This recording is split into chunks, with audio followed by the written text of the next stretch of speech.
Hey guys, and welcome to my channel, Time is But a Window. Today I want to talk about the future of CSGO and Source 2. But before we get into that, let's talk about Panorama UI. Now I'm sure everyone at this point has probably seen Panorama UI. If you haven't, here's an example of it on screen.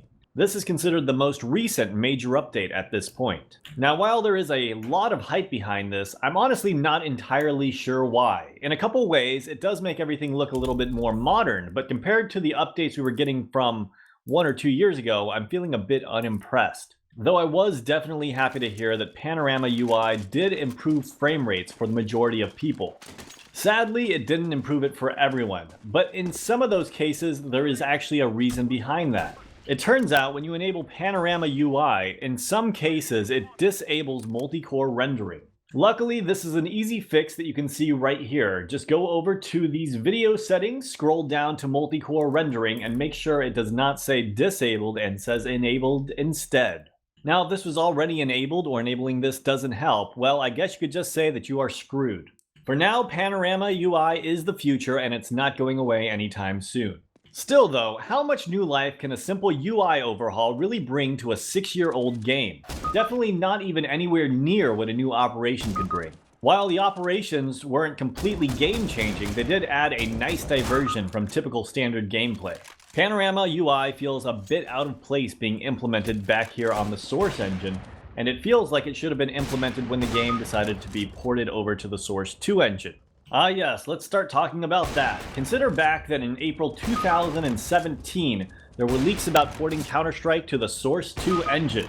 This was even talked about openly at a presentation in China, as well as the AI anti-cheat, which we actually get to hear about quite often.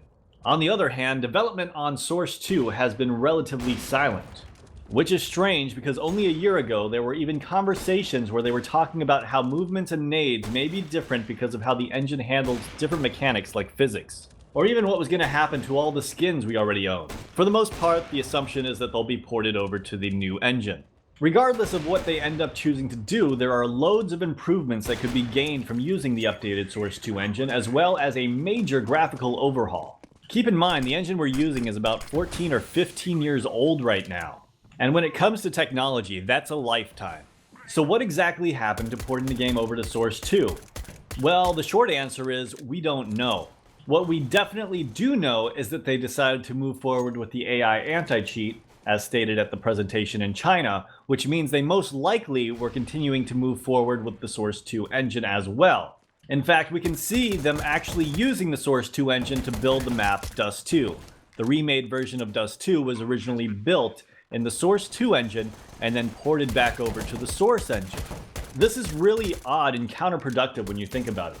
Why build it in the Source 2 engine if you're just going to port it back over to CSGO in the Source engine? After all, wouldn't it be far simpler and cause far less bugs and issues to just create it in the Source engine in the first place? I mean, not only would they have to convert the file, but they'd also have to erase any added features that the Source 2 engine might bring to the map. I mean, you guys remember when the map was originally ported over, how you could just drop a Glock on Catwalk and it would disappear magically. On the other hand, if you're making a new version of Counter-Strike, why not just release the updated map with the new version of Counter-Strike when it comes out eventually? Well, I mean, there is an answer for that, which is that nobody was playing Dust 2 at the time. Let me clarify that. Nobody was playing Dust 2 at competitive tournaments anymore, but people were still playing it like crazy in Matchmaker and in pubs. I mean, after all, Dust 2 got its own little spot when it comes to the map list. So what happened? Did something else pop up that caused them to delay the port? I don't know, maybe some different genre of game that got super popular, like Battle Royale? I mean, this just shows you PUBG, and Fortnite's far more popular than that. And we all know that Valve is definitely not blind when it comes to money. In fact, they decided to start making their own Battle Royale mode for Counter-Strike. There are tons of files that support this within its code. They've added stuff like compound bows, breach charges, and adrenaline shots. And while Valve is known to keep projects secret until they're close to releasing them, I find it surprising we haven't heard anything yet, especially because there are so many companies creating their own versions of the genre. Luckily, Valve doesn't have to worry about this too much because even though CSGO is no longer at its peak of popularity, its player base is still relatively stable. This is mainly due to its hardcore competitive nature, At its heart, Counter-Strike has always and will always be an esport. As such, players will continue to grind the game out to be the best at it. But while most hardcore fans will continue to play the game as it continues to age, less and less players will be enticed by its dated aesthetics. And let's be honest, the visuals of Counter-Strike are incredibly dated when compared to newer games that have come out or are coming out. Here's an example of the kind of graphics that are actually possible in today's games. And here's Counter-Strike. And while the Battle Royale community is incredibly large, how many of them are going to want to switch over to a far more dated looking game where Battle Royale isn't even the primary competitive mode? Now, I'm not telling Valve not to do it, because honestly, there's a bit of an overlap between Counter-Strike players and Battle Royale players. As a hardcore Counter-Strike player myself, I would love to see a Battle Royale game with Counter-Strike mechanics. That means no bullet drop, less armor, and more Twitch first-person shooter mechanics. After all, at its heart, that is what Counter-Strike is. It's a Twitch shooter.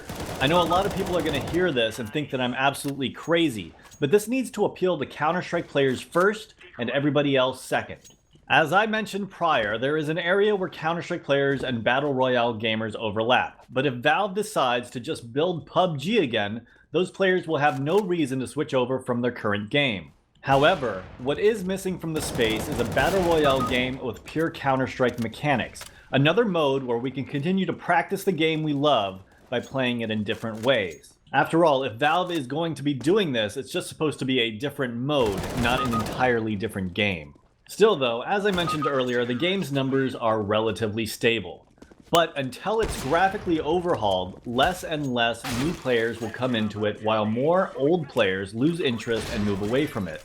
As such, the game's player counts will slowly continue to decline.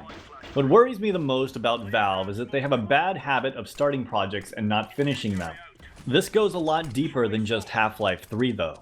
While I know they are most likely working on a Battle Royale mode, I hope that them porting the new Dust 2 from the Source 2 engine to Source 1 isn't a sign that they've given up on porting the game in general. Now, I guess that they could also be working on a completely new version of Counter-Strike, but I find that to be highly unlikely. Still though, something needs to be done, because don't forget, while Counter-Strike was originally acquired in the year 2000, Condition Zero and Counter-Strike Source were only released 4 years later in 2004.